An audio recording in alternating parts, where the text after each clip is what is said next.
न,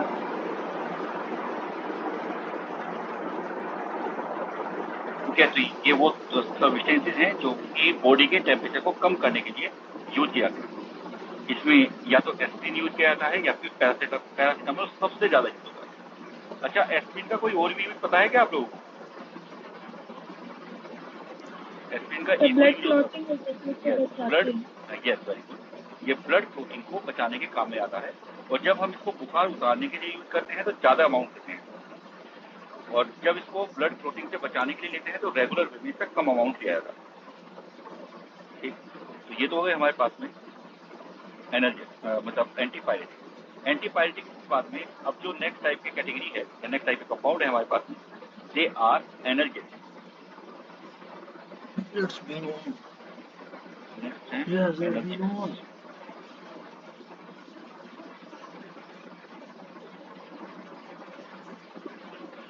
एनर्जेटिक का जो काम होता है ये होता है दर्द को कम करना। यूज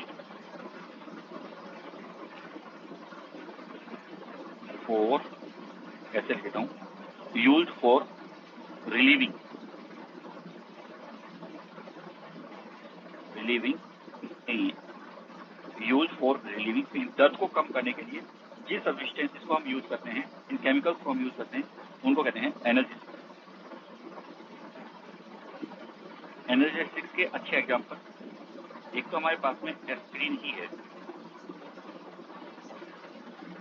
वैसे मैं आपको एक छोटी सी बात और बताऊंगा, जितनी भी बुखार उतारने वाली दवा होती है वो सारी एनर्जेटिक भी होती है, मतलब वो दर्द को भी कम करती है। लेकिन हाँ, इतनी बात जरूर है कि कुछ दवाइयों का जो एनर्जेटिक एक्शन है वो ज्यादा होता है और बुखार उतारने वाला कम होता है।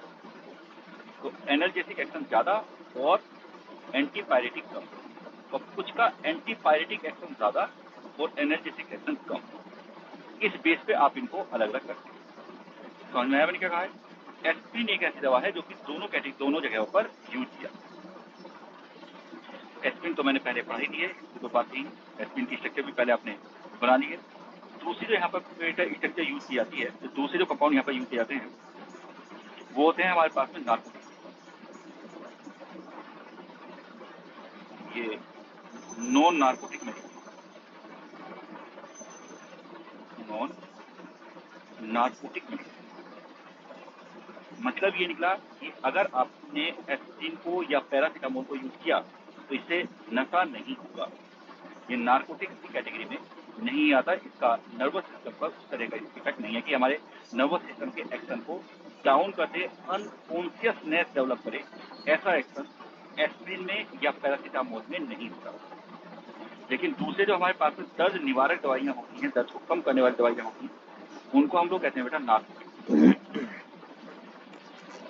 नार्कोटिक्स ऐसी दवाइयां होती हैं जो कि दर्द को कम करने का एक्शन बहुत ज्यादा रखती हैं, पावरफुल पेन रिलीविंग सब्सटेंसेस हैं।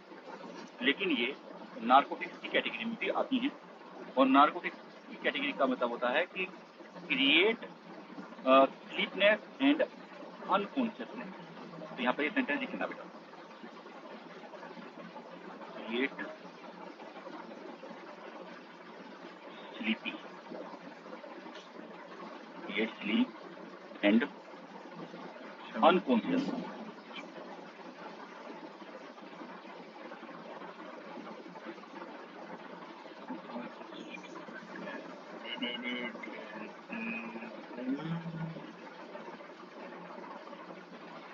ठीक है, नींद ला देगी, अनकॉन्शियसनेस। अच्छा बताओ, क्या आप लोगों को किसी को आइडिया है इसका, कोई ऐसी दवा जो कि दर्द कम करने के काम में आती हो और आपने कभी ली हो, यूज करी हो? कोई दवाई याद आ रही हो? देखिए, इसका जो बहुत अच्छा एग्जाम्पल होता है वो होता है मोर्फिन। बहुत popular example that is morphine. Morphine इस कैटेगरी में आती है। इसके अलावा कोडीन, ठीक है, वैसे तो जरूरत खैर नहीं पड़ती है, लेकिन ये जरूर है कि कुछ खांसी की दवाइयों में और वहाँ पर नार्कोटिक्स दिए जाते हैं जो कि नींद लाते हैं। ये क्या है हमारे पास में यहाँ पर कोडीन, साथ ही साथ में लिखते रहना। के अलावा अगर मैं बात करता हूँ तो हेरोइन, ये भी यहाँ पर लिखा जा सकता है। ये नार्कोटिक्स कैटेगरी में आते हैं। इनकी स्ट्रक्चर जनरली आपसे नहीं पूछी जाती है, इसलिए मैं भी यहाँ पर नहीं बता रहा हूँ।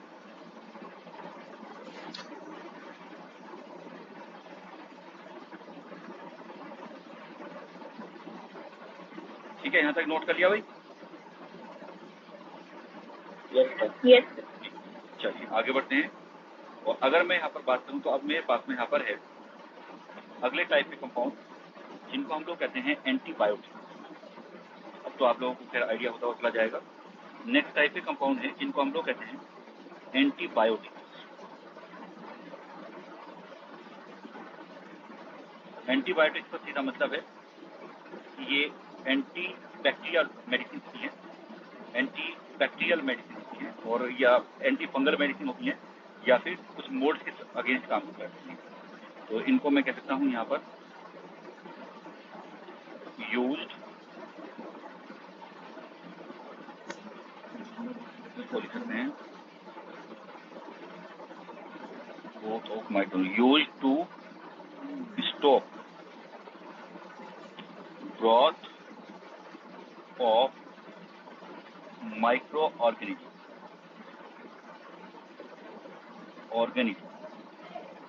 देखिए बेटा, जो एंटीबायोटिक्स हैं, एंटीबायोटिक्स एक्चुअल में कुछ माइक्रो ऑर्गेनिज्म से ही बनाई जाती है। Antibiotics are prepared from some micro organism.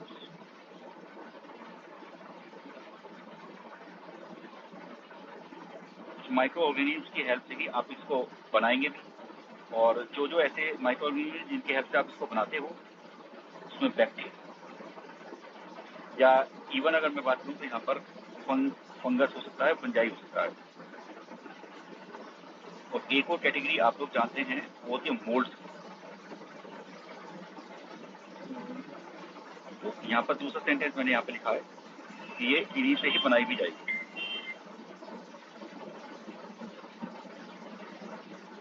जो हमारे पास में एंटीबायोटिक्स है, इन एंटीबायोटिक्स को आप लोग यूज करते हैं, तो इसके पॉइंट्स मैं आगे के बना रहा हूँ यहाँ पर। जैसे मान लिया हमारे पास में ड्यूटी चल रही है,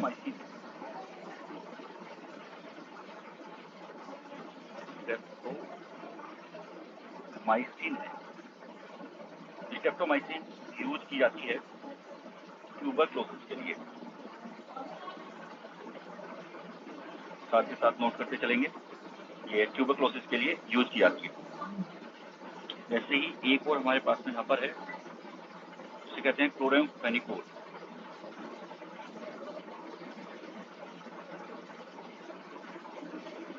क्लोरामफेनिकोल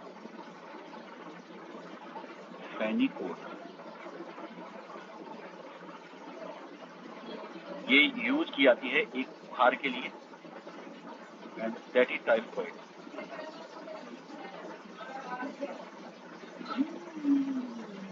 जो हमारे पास में एंटीबायोटिक्स हैं, अगर मैं एंटीबायोटिक्स की बात करूं तो इनको भी आप दो कैटेगरी में डिवाइड कर सकते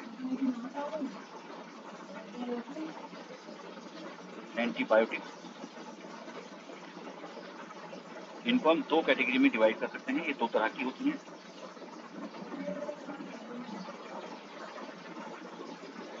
एक होती है हमारे पास में बेटा नैरो स्पेक्ट्रम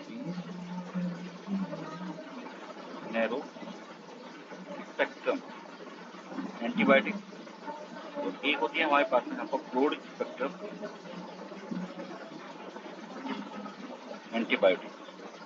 नैरो स्पेक्ट्रम और एक ब्रॉड स्पेक्ट्रम। चलिए कोई आइडिया दोगे क्या? कोई एग्जांपल बताओगे नैरो स्पेक्ट्रम का? पॉपुलर एग्जांपल नैरो स्पेक्ट्रम का पॉपुलर एग्जांपल बताइए। Penicillin G. Yes, very good, सही जवाब। तो हमारे पास में एक है पेनिसिलिन, जो कि नैरो स्पेक्ट्रम का एग्जांपल है। तो यहाँ पर मैं लिख देता हूँ पेनिसिलिन।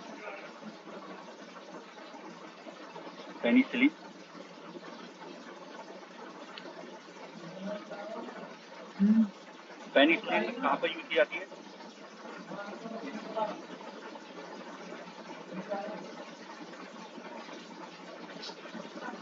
वैसे कहीं पर घाव हो जाए या कुछ हो जाए तो उसके लिए यूज की जाती है पेनिसिलिन। और ब्रॉड स्पेक्ट्रम में जो हमारे पास में आती है वो आती है क्लोरेमफेनिकोल, जो मैंने फॉर एग्जांपल लिखा था, क्लोरेमफेनिकोल, ये हमारे पास में आएगा ब्रॉड स्पेक्ट्रम।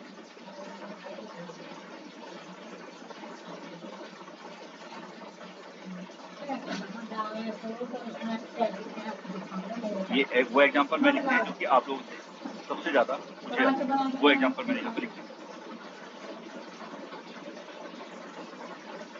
नोट करिए।